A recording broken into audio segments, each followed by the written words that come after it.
नमस्कार जी। आज आप हमारी गौशाला में पधारे हैं, उसके लिए तहे दिल से हम गौशाला की ओर से आपका हार्दिक अभिनंदन करते हैं, स्वागत करते हैं, अभिवादन करते हैं कि आप जैसे लोग यहाँ गौशाला में पधार कर हमारी गायों के लिए और हमारे गौ माता के विकास के लिए आप हमारे को जो भी पूछेंगे कि आपका कैसा चलता है, तो हम आपके लिए जो है व्यवस्थित हमारे जो प्रोडक्ट्स हैं इसके बारे में आपको हम जानकारी देंगे।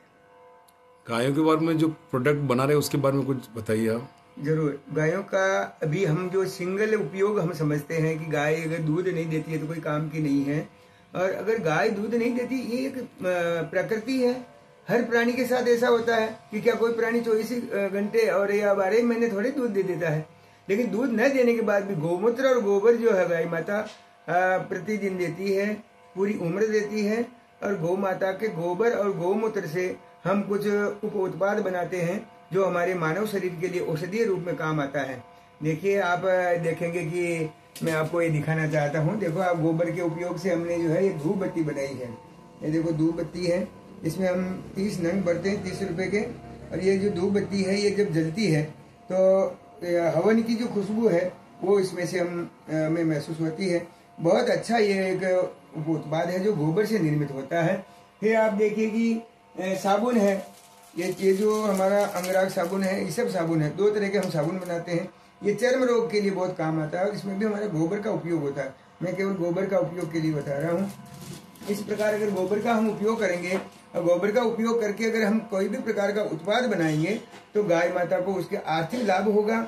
और गाय माता का जब आर्थिक लाभ गोबर से मिलेगा तो हर कोई व्यक्ति गाय पालने के लिए अपना एक प्रेरित होगा या अपना मनोभाव बनाएगा कि गाय का केवल दूध ही नहीं, गोबर भी हम इस प्रकार से उपयोग कर सकते हैं। ये देखिए, ये इस प्रकार से हमने जो है ये धूप बत्ती है, ये इस तरह से 30-30 के नंग जो है इसमें हम ये रखते हैं। फिर हम ये चूर्ण बनाते हैं। इसमें देखो ये हरड़े चूर्ण लिखा है। हरड़े चूर्ण का हरड़ जो है वो हमारा लीवर को टोन देती है, मजबूती प्रदान करती है, भोजन पचाने में सहयोगी है और हमारा पाचन शक्ति बढ़ाने के लिए, भूख बढ़ाने के लिए काम करती है। ये बहुत ही अच्छा एक उत्पाद है। इसमें हम गौमूत्र का उपयोग करते हैं और गाय के घी का उपयोग करते हैं। हरड़ को गौमूत्र में भावित करते हैं और फिर उसको घी में सेकते हैं। तो इस तरीके से इसका हम चूर्ण भी बनाते हैं। फिर देखिए आप, ये केश निकार शैम्पू है। ये केश निकार शैम्पू है, ये बाल झड़ते हैं उनको रोकने के लिए है। बाल झड़ना वो हमारे डेंड्रफ जो होती है, जिसको खोरी बोलते हैं या जो भी उसका जो रूसी है, उसको हटाता है और उसकी वजह से बाल मजबूत होते हैं। हमारी जो माथे की चमड़ी है वो एकदम सही होती है और उसका हमारा बालों का झड़ना बंद हो जाता है। फिर देखिए च्यवनप्राश है।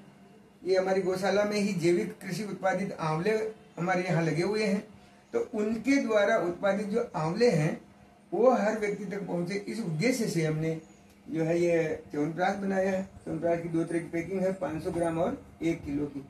ये हमारा च्यवनप्राश है। देखिए, बहुत ही टेस्टी, बहुत ही स्वादिष्ट और बहुत ही गुणकारी वस्तुएं डाल करके हम बनाते हैं। फिर ये देखिए हमारा एक आंवला कैंडी है। ये देखो, ये आंवला कैंडी जो स्वादिष्ट है, पाचक है, रुचिकारक और हमारे लिए क्षुधावर्धक है, यानी भूख बढ़ाने वाला है। और आंवला हमारा जो है आयुर्वेद का सबसे उत्तम रसायन है। आंवला अगर हम डेली उपयोग करें तो हमारा स्वास्थ्य एकदम उत्तम रहता है। आंवला है। फिर ये नारी संजीवनी, माता बहनों के जो प्रदर रोग होता है उसके लिए उपयोग में आता है। फिर देखिए ये छोटा आइटम है, बालपाल रस है, जो छोटे बच्चों के लिए पेट के रोगों के लिए बहुत उपयोगी है, हर तरह की बीमारी ठीक करता है। ये एक मलम है, काली मलम, जो ये फोड़ा, फुंसी, दाग, खाज, खुजली वाले जो अंग है, जो हमारे शरीर में कभी दाग होते हैं उनको मिटाने के काम आती है। ये एक मलम है जो विपादिका मलम के नाम से हम बनाते हैं। ये एड़ियाँ जो फटती है उसमें इसका उपयोग करते हैं और बहुत ही अच्छा इसका परिणाम आता है। तो यह भी हमारे लिए एक बहुत अच्छा एक उपाय है, उपक्रम है। और ऐसे करके ये देखिए मंजन है हमारा। जिस घर में एक बार मंजन अगर चला जाता है तो उस घर में से किसी भी प्रकार का कोलगेट या कोई भी प्रकार का पेस्ट चला जाता है। ये काला दंत मंजन है और ये हम बनाते हैं। तो ये बहुत ही दांतों के लिए, पायरिया रोग हो, पीला रहना हो या दांतों में सीक लगता हो, पानी लगना हो, बहुत सारे रोगों में ये हमारा मंजन बहुत कारगर सिद्ध होता है। तो ऐसी कुछ वस्तुएं हम बना करके और लोगों तक पहुंचाने का पूरा अथक प्रयास कर रहे हैं। अपने स्वयं के बारे में बताइए, आप कैसे? स्वयं के बारे में आपका तो नाम क्या बताएं। देखिए आपका नाम, आपका अनुभव थोड़ा सा। मेरा नाम श्री कृष्ण शर्मा है, मैं सिकवाल ब्राह्मण हूँ और ये पास ही आसिन तहसील में मेरा निजी गांव है, वहाँ से मैं बिलोंग करता हूँ। भीलवाड़ा में भी अपना मकान है।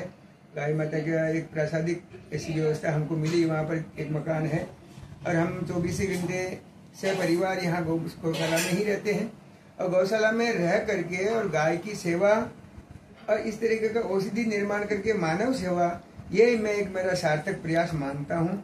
और मैं पिछले 25 साल से यहाँ लगातार यहाँ पर सेवारत हूँ और मुझे बहुत आनंद आता है। यह पेट के लिए हर कोई व्यक्ति हर कहीं काम करता ही है, तो हमें भी करना है।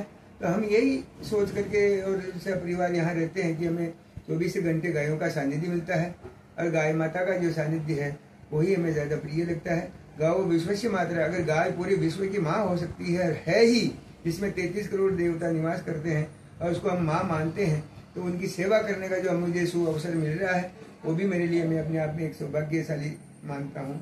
तो इस प्रकार बहुत अच्छा हमारा ये जो है कार्य चल रहा है और मैं भगवान से यही प्रार्थना करता हूँ कि गाय माता का जो हर तरीके का जो उत्पाद है, केवल दूध के अलावा भी हमारे यहाँ पर केचुआ खाद भी बनाते हैं, यहाँ पर समाधि खाद भी बनाते हैं, यहाँ पर सिंग खाद बनाते हैं।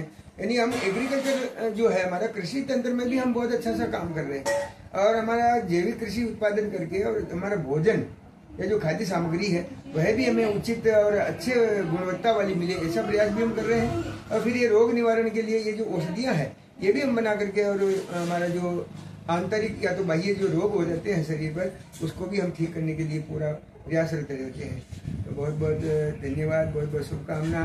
इस तरीके से आप पधारते रहिए।